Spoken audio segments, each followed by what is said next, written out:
Bom, por essa música vocês já devem saber o que vem por aí hoje. Muito bem-vindos ao Palpiteiro, eu sou o Palpiteiro, do Opiniões que você não pediu. E hoje vem a segunda resenha, um pouquinho mais elaborada, né? A resenha, o palpite sobre a segunda parte do Senhor dos Anéis, o maior clássico de fantasia de todos os tempos, que tem na sua segunda parte, para mim, os seus pontos mais altos. Com certeza eu vou falar aqui do meu livro favorito da trilogia e acredito que vou ser persuasivo bastante para convencer vocês de que esse é o melhor livro da trilogia. Não, gente, tô brincando, podem manter suas próprias opiniões. A minha opinião é que As Duas Torres, o segundo volume da trilogia do Senhor dos Anéis, né, para mim é o melhor livro, com as melhores cenas e as melhores mensagens. Já vou explicar por quê. Deixo claro para aqueles que estão chegando agora que essa é uma resenha com muitos spoilers, gravada para aqueles que já leram o livro ou para aqueles que não se importam em ter pontos importantes da história revelados. Bom, como esse é o melhor livro para mim, tem as melhores tiradas, as melhores frases, os melhores momentos, vou começar sem demora. Pessoal, vem comigo. As Duas Torres, a segunda parte da trilogia,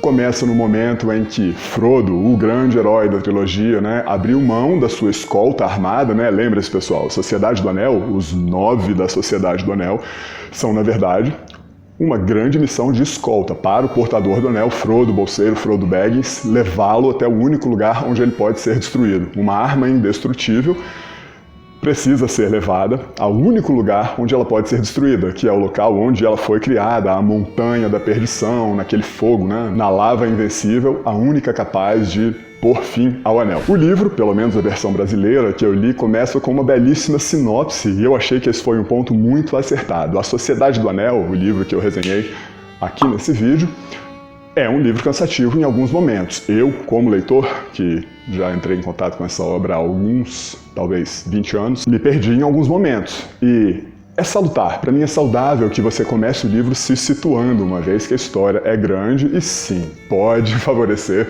que o leitor fique meio perdido por aí em alguns momentos. Depois dessa sinopse, voltamos às aventuras, né, de Legolas, Gimli e Aragorn, os três, digamos, outros protagonistas que agora precisam basicamente distrair as forças de Sauron, o Senhor das Trevas, para que Frodo consiga atravessar Mordor e levar o anel até o local onde ele foi criado. E mais uma vez, pessoal, o Palpiteiro é um canal que fala sobre livros e ocasionalmente eu vou comentar, vou recorrer aqui aos filmes e às séries. É difícil falar do Senhor dos Anéis dissociando-o do filme, que para mim foi um dos melhores filmes já feitos, e eu começo aqui de uma forma um pouco inusitada. A cena em que o Boromir morre, que faz parte do segundo livro, essa cena aqui, que aconteceu no primeiro filme, na minha opinião foi muito melhor nos filmes do que nos livros. Me parece que o ponto alto do Tolkien não vem nos momentos de sofrimento e drama. Acho que o filme captou essa esfera melhor, e eu lembro que quando eu li, minha primeira opinião foi: nossa, eu acho que o filme foi mais tocante do que o livro. A morte do Boromir, então, pra mim, foi o momento em que o filme superou o livro, beleza? Mas agora sim, entramos no livro, pessoal, e essa é a minha característica favorita de As Duas Torres, das Duas Torres. Esse é um livro angustiante, pessoal. Eu me lembro de ler lá nos meus 15 anos, né? E pensar: véi, não tem como Frodo chegar à Montanha da Perdição, isso é impossível. E você passa o livro inteiro se perguntando o que diabos ele está fazendo ali, porque parece não haver chance, parece não haver a mínima chance de que ele chegue lá. Inclusive, uma das primeiras frases do livro para mim, dá o tom sombrio dessa obra, em que, quando confrontados com uma encruzilhada, os personagens me saem com essa: qual é a escolha certa? Talvez não haja escolha certa. Isso para mim deu o tom da obra. Além dessa frase, várias outras transmitem a atmosfera angustiante dessa aventura, dessa saga. Por exemplo, havia um silêncio que parecia não ser a quietude da paz. Além do tom sombrio, vem também os aforismos, né, digamos, as lições de moral. Pessoal, lembra quando eu tinha comentado lá no primeiro vídeo que O Senhor dos Anéis não é uma obra de conteúdo político? Não, Tolkien não quis fazer, pelo menos na minha opinião, Tolkien não desejou fazer um épico para colocar metáforas sobre racismo, homossexualidade, Segunda Guerra Mundial, conflitos étnicos, preconceito social. Não, Tolkien contou uma história. Se havia alguma lição a ser tirada dali, para mim era uma lição moral. O Senhor dos Anéis, para mim, é uma trilogia com conteúdo moral, sobre o bem e o mal. E aqui nesse livro, aqui nessa segunda parte, parece ser o momento em que o Tolkien quis, digamos, ser mais professoral e dizer: vou passar a minha visão de mundo sobre certo e errado aqui. E ele faz isso com maestria. Por exemplo, nessa frase aqui, ó: o bem e o mal não mudaram, cabe aos homens discerni-los. Então, Gandalf, né, um dos personagens mais importantes, uma das personagens mais importantes, aqui ele aparece como um pilar moral que orienta todos à sua volta e sempre parece ser, digamos, o ponto de convergência das discussões. Quando alguém começa a se equivocar ou manifestar algum tipo de falha moral, Gandalf costuma ser aquele que puxa o cara até a realidade e coloca um norte moral nas suas conversas. Por exemplo, naquela famosa frase em que o Frodo diz que Gollum deveria ter morrido, Gandalf chama a atenção dele e fala: muitos que morrem mereciam viver, muitos que vivem mereciam morrer. Você consegue trazê-los de volta à vida? Então, não julgue dessa maneira. Da mesma forma, temos uma personagem aqui nesse livro, né, pouco sutilmente chamada de língua de cobra, né? Ele é uma espécie de assessor malvado que sussurra ideias malignas, né, no ouvido de um rei, e que quando começam a criticá-lo, chamá-lo de demônio, lacaio, que não deveria estar nesse mundo, Gandalf chama todos à realidade e diz: já foi um homem e o serviu à própria maneira. Então Gandalf, como pilar moral que é, consegue enxergar o que cada um já fez, de positivo, de negativo, e não se apressa em julgá-los antes da hora. Essa é uma característica que permeia o livro do início ao fim e com certeza enriquece muito a obra. E bom, já que o Aragorn, Gimli e Legolas acabam entrando em contato com outros machões alfas, né, os Cavaleiros de Rohan, os Cavaleiros de Rohan, aqui pipocam metáforas e bravatas testosterônicas, né? Tolkien já sabia das frases de efeito muito antes dos Peaky Blinders e dos outros perfis, né, de Instagram que costumam cuspir frases machonas à torto e à direito, né?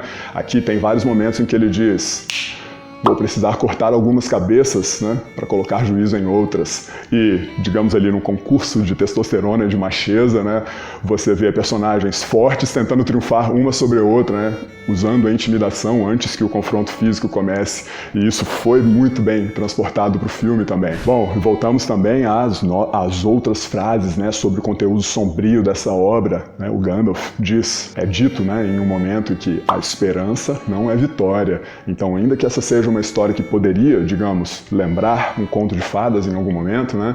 Personagens honrados combatendo pelo bem do mundo, lutando contra o mal. Tolkien fez questão de mostrar que esse mal não é fácil de ser derrotado. E eu me lembro bem da sensação que esse livro me provocou. Lembra que eu costumo dizer que a boa literatura é aquela que provoca sensações? Eu me lembro muito bem de me sentir angustiado e pensar: como diabos vão conseguir reverter isso? O mal nesse mundo é avassalador e a força dos homens faz pouca diferença contra ele. Bom, esse é o trabalho de um gênio, né? Um dos prazeres que essa releitura, né, na verdade, que a leitura anotada me trouxe, foi de perceber nuances que não foram vistas por mim à primeira leitura e também não serão percebidas por quem assistir somente aos filmes.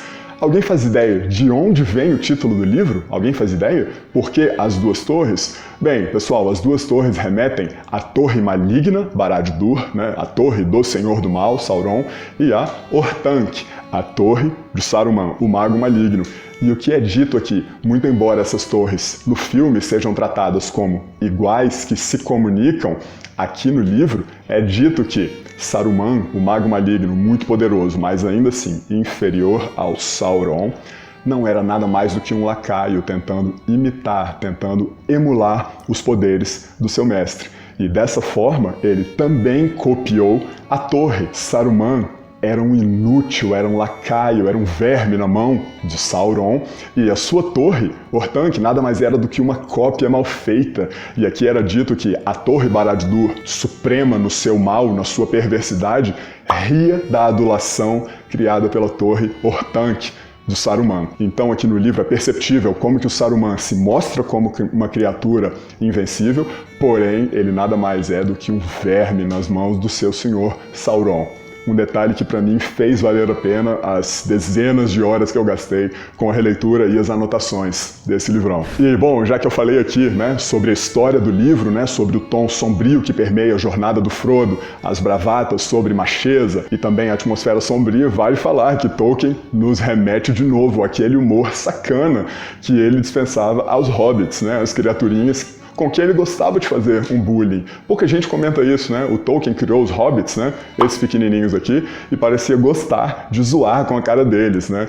Em um dos momentos aqui do livro, depois de muita sombra, muita treva, muito sofrimento, ele diz que não há lenda sobre os seus feitos, porque comenta-se que faziam pouca coisa.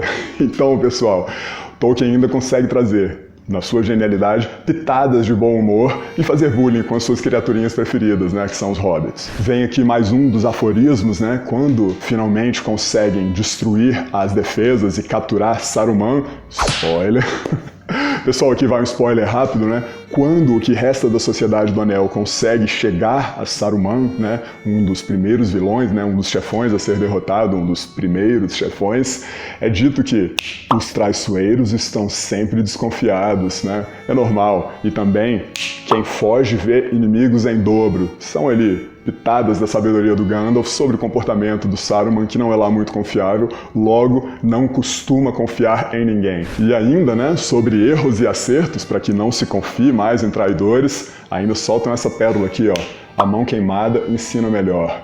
Ou seja, aprendam com seus erros. Olha aí, Senhor dos Anéis, como eu falei, é um livro sobre ensinamentos morais. Pouca mensagem política, mas sim, tem uma mensagem moral fortíssima aí. Bom, pessoal, passada a primeira metade do livro, quem já leu se lembra, né? Primeiramente tratamos da defesa de uma parte da Terra-média, que o próprio Aragorn admite ser apenas uma distração, para a verdadeira missão, para a verdadeira batalha desse livro, que é a jornada do Frodo. E aí sim, a segunda metade do livro, pessoal, as coisas ficam feias. Frodo atravessa, com poucos recursos e acompanhado somente do seu amigo irmão Sam, o inferno. Frodo caminha pelo Vale da Sombra e da Morte, né? A Terra Maligna de Sauron, para mim, foi um dos pontos altos dessa obra, em que trouxe sombra, treva, maldade até as páginas de As Duas Torres. Querem ver? Olha só. Frodo, em vários momentos, fala que aquela terra é coberta por um verde doentio. Não são as paisagens belíssimas da Sociedade do Anel. São simplesmente lugares feios, lugares perversos, lugares que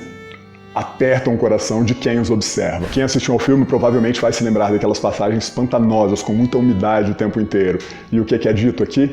Cheiro de podridão fria. Tolkien foi um gênio e, para mim, ele conseguiu descrever com poucas palavras essa atmosfera pesada. Esse é mais um ponto que eu faço questão de trazer aqui. Da mesma forma que reclamam das descrições quilométricas, né? Vegetações, alimentos, clima, grama, aqui nessa parte o Tolkien parece ser mais conciso nas palavras e muito, muito mais cortante, muito mais eficiente e, digamos, direto. Você sente o cheiro da maldade naquela terra. E, pessoal, voltamos aqui àquela história de Frodo e o Sam às vezes ficarem juntinhos demais, né? É dito que quando eles dormiam, se aconchegavam tristemente um no outro. Pessoal, sem maldade. Já tivemos essa conversa no primeiro vídeo. Inclusive, esse livro já foi alvo de muito bullying. Lembram do Legolas e do Gimli, que em algum momento não se davam muito bem? Pois é, aqui nesse livro é dito que eles sempre cavalgavam no mesmo cavalo, pessoal. Uma cena que não foi mostrada nos filmes, né? Justamente para evitar as risadinhas da plateia. Então, afirmo aqui mais uma vez, pessoal, para quem quer ver tons ou subtons, né, de uma relação amorosa entre as personagens, eu digo que é perda de tempo. Me parece muito mais ser um fruto da inocência com que o Tolkien descrevia a amizade dessas personagens. Pessoal, e olha só, mais uma mostra do trabalho hercúleo feito pelos dois tradutores, que eu já fiz questão de elogiar aqui. Em uma das passagens, eu contei mais de 10 espécies de vegetais, pessoal. Abetos, ciprestes, juníperas, tomilhos, todas elas descritas, né, com muita habilidade, tanto pelo autor original, Tolkien, quanto pelos tradutores brasileiros, mostrando que sim, essa é uma tradução que beira a perfeição. Lá no primeiro livro eu tinha dito que eu não tinha visto erros, agora olhando as minhas notas eu lembrei de um erro, pessoal, nessas 1.800 páginas, foi o primeiro que me saltou aos olhos e talvez tenha sido o único. É dito que determinada vegetação se sobressaía ao ambiente. Alguém sabe dizer? Pessoal, o que tem de errado aqui? Sobressair é um verbo intransitivo, pessoal, não tem muito mistério. Vou falar sobre isso no próximo vídeo, sobre erros comuns na escrita, né? Pra quem me conhece, sabe que a minha altura é um pouco acima da média, eu sou um cara um pouco grande. Então, você pode dizer sim que o palpiteiro sobressai em meio à multidão. O palpiteiro não se sobressai. Tá claro pra todo mundo, pessoal? Esse é um erro comum cometido no jornalismo, em aulas, em palestras e acabou aparecendo aqui no Senhor dos Anéis, mas um erro muito pequeno no meio de um oceano de acertos. Bom, já que eu tô falando tanto sobre o texto aqui, voltemos à história, pessoal, e mais uma diferença entre livro e filme. Faramir, o irmão do falecido Boromir, que em algum momento captura os dois hobbits e chega a ameaçá-los, né, no sentido de dizer, eu quero esse anel pra mim, aqui no livro foi uma criatura que pra mim era um homem que representava toda a bondade e a nobreza do mundo, enquanto no filme, esse cara aqui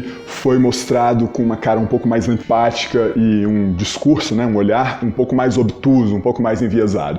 Para mim, foi um erro do filme mostrá-lo dessa maneira. Quem ler o livro, quem assistiu aos filmes e ler os livros, vai perceber essa diferença. Faramir aqui, para mim, é o epítome da moral. Um homem calejado, capaz de empreender atos violentos, capaz de liberar violência contra seus inimigos, um grande guerreiro, mas extremamente reto, honrado e com uma moral, digamos, indestrutível. Em nenhum momento ele parece ceder à vontade de tomar o anel para si, algo que acomete a maioria das criaturas que sabem da existência dessa arma, né, dessa fonte de poder infinito, que é um anel. Acho que é isso, né? Falei bastante sobre nuances dessa obra, né? Digo aqui para vocês, com certeza é o meu momento preferido, é o ponto alto dessa obra, e em especial quando Sam enfrenta a Laracna, né?